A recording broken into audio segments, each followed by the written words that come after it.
Holly and Ed here. We are the M's on the move, and this weekend it is just us, no kids. We are going to be enjoying a weekend in Asheville and sharing some of the things that stand out with you. And on our way in, we are on the Parkway. So this is a sign that always gets us excited, but we really do love this section of Parkway that is just north of Asheville.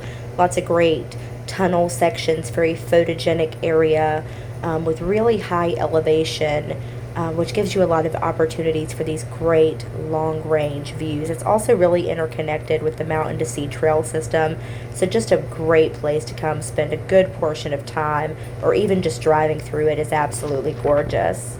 We stopped at the Curtis Valley Overlook on our ascend to Mount Mitchell, and we just had to stop here because of this lovely view out here.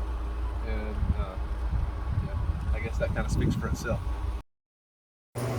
Another great thing to do on the Parkway just north of Asheville is visiting Mount Mitchell State Park. It is absolutely beautiful here. There's a lot of different trail systems and things to do. As you can see from the pictures, it was snowing when we got here.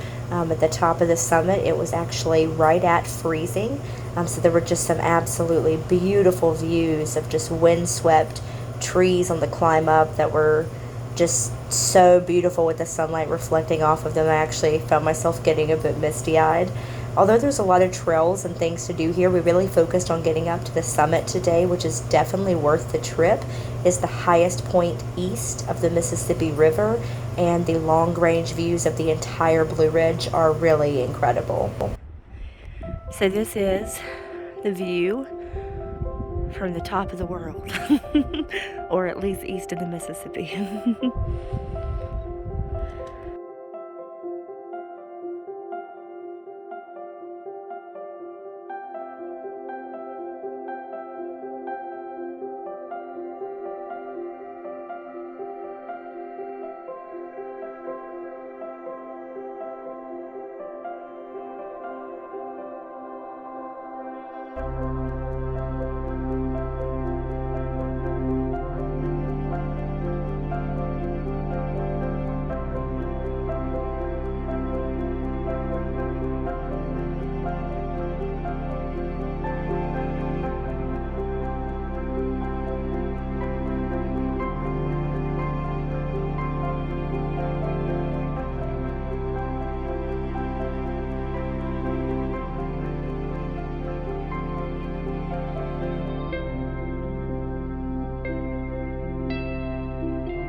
All right, so we're going to take a little bit of time to do some of the trail here at Craggy Gardens. Now, Craggy Gardens has a lot of things to do here. You definitely could come spend a good chunk of the day here. But because we are on a kind of more of just a drive-through overlook-based trip, we're only going to do a little bit here, but we are going through rhododendron forest now, and you can start to kind of get a feel for how it gets its name.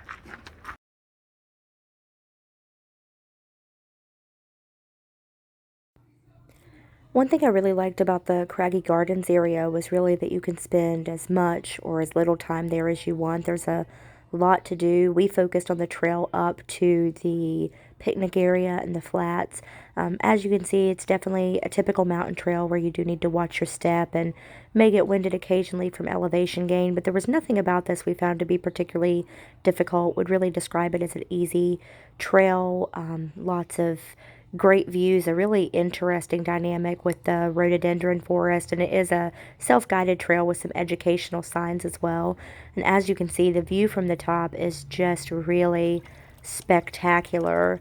And one good thing about this area is if for any reason you don't have time for the trails or maybe have some mobility challenges, you can actually get this view from the overlook itself. And there's some rocking chairs inside of the visitor center where you can sit and look out the window at this view. So regardless of if you have a little time or a lot of time, Craggy Gardens is definitely a very worthwhile stop on the Blue Ridge Parkway, and it is really rather close to the city of Asheville. Not a very far trip from Asheville at all.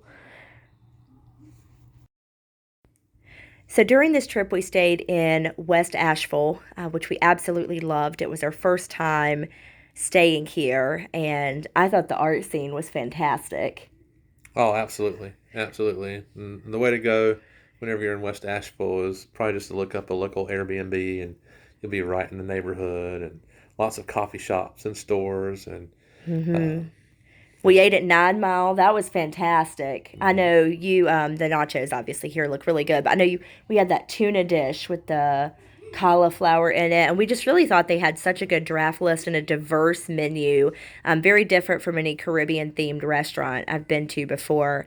And really, just walking around West Asheville, there's so much to eat here, so much to drink, so many great shopping places. We saw this window display just walking by, just kind of ran into it.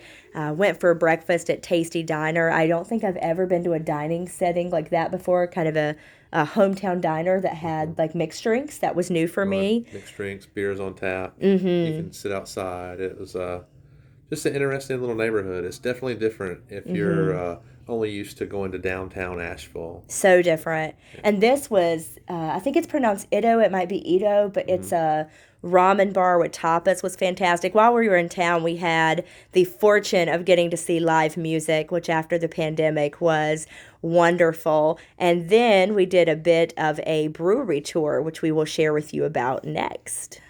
So there is a great brew scene in Asheville, and we are about to check out Ginger's Revenge and get some flights of ginger beer. And then downtown, there are tons and tons of breweries as well. You can also do some cycle tours that connect you in between different ones. So definitely have to check out the brew scene while you're here. We really enjoyed Ginger's Revenge. This is definitely the first time we've had the opportunity to have an entire flight of ginger beer. Really liked a lot of their flavors, ended up bringing a few home. And we also went into downtown to check out a few breweries there. I really liked Highwire Brewing, loved their vibe and positive messages. They had some Grateful Dead music playing in the background, a nice window seat where we could watch the street. I tried this spiced brown sour, and it was just really good, along with the banana stout. And then I know you really like their IPAs, right?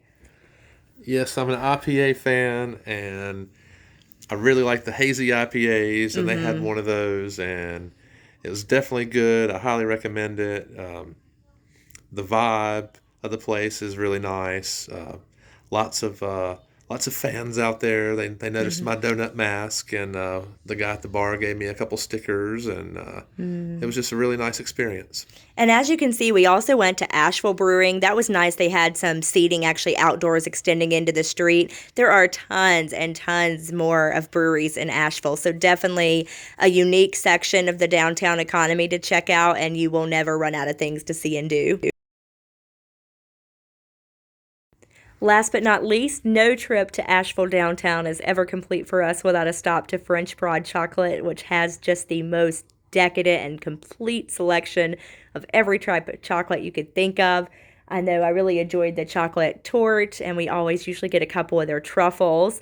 And then, what was it you had?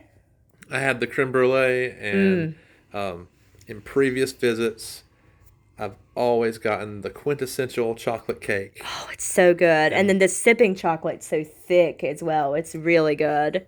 Yes, and they also have great coffee. So about any way you choose, you won't go wrong there. Thank you so much again for watching our video. And please feel free to like, share, amen, or subscribe. We would also love to hear about some of your favorite things to do in Asheville. Please feel free to leave that in the comment below and help inspire us for our next trip to Asheville. And we hope you have a great time on yours.